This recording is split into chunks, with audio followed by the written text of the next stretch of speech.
ఇప్పుడైతే దాన్ని బాగా ఫ్రై చేసుకోవాలన్నమాట. అంతే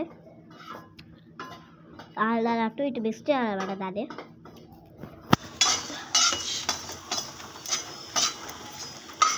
అదనమాట అలా మిక్స్ చేసుకోవాలి, కలుపుకోవాలన్నమాట.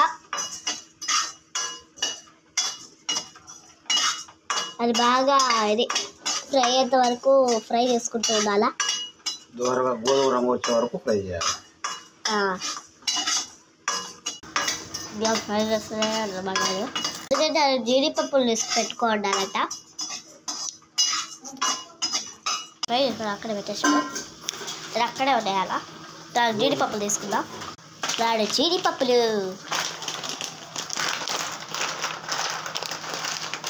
ఇవే కొంచెం అలా రఫ్ చేసుకోవాలన్నమాట.